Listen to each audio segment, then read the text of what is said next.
새해 첫 특례 상장을 준비하는 K웨더와 코셈이 나란히 금융감독원으로부터 정정 요구를 받았습니다. 이에 수요 예측 일정이 당초 계획보다 미뤄질 전망입니다. 지난해 하반기 파도 사태로 특례 상장에 대해 보다 깐깐해진 금융감독원 잣대가 올해도 감지되고 있습니다. K웨더와 코셈 모두 최초 증권 신고서를 제출한 날은 지난해 12월 22일이었습니다. 기관 수요 예측일도 당초에는 오는 12일부터 18일까지로 모두 같았습니다. 하지만 두 회사 모두 수요 예측 일정을 약 2주일간 미룰 전망입니다. 증권업계에선 파두가 증시에 큰 충격을 준 여파가 올해도 지속된 것으로 보고 있습니다. 파두는 지난해 기술성장기업 특례 제도를 활용해 코스닥에 입성했습니다. 상장 당시 기업 가치만 1조 5천억 원에 달했습니다. 공모를 할 때 예상한 2023년 연간 매출은 1,200억 원 되었습니다. 하지만 상장 직후 처음으로 발표한 분기 실적이 참담했습니다. 2분기와 3분기를 합해 매출이 4억 원에 그친 사실이 알려지면서 주가가 급락했습니다. 이에 관할 기관인 한국거래소는 지난해 말 기술특례 상장제도 개선을 위해 시행세칙 개정을 예고했습니다. 최근 3년 새 상장한 기술특례 상장기업이 상장 후 2년 내 부실화할 경우 주관사에게 환매 청구권을 부과하는 내용입니다. 예비심사 이후 절차를 감독하는 금감원도 특례 상장기업 증권신고서에 대한 핀셋 검사가 예상됐습니다.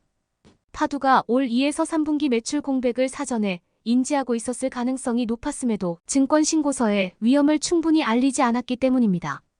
이에 K웨더와 코셈이 보완할 신고서 내용도 평시보다 주목도가 높을 전망입니다.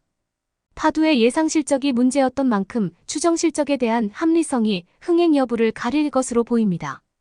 K웨더는 1997년 설립한 국내 최초 민간 예보 사업자입니다. 날씨 빅데이터 플랫폼을 통해 개인과 기업 고객의 기상과 공기에 대한 정보를 제공합니다.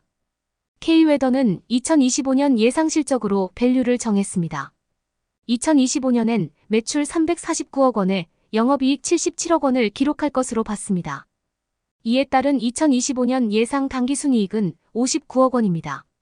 여기에 비교기업군의 평균 주가 수익 비율인 PER 16.3배를 곱한 값에 할인율 등을 적용해 공모가 기준 시가총액을 477억 원에서 576억 원 사이로 결정했습니다.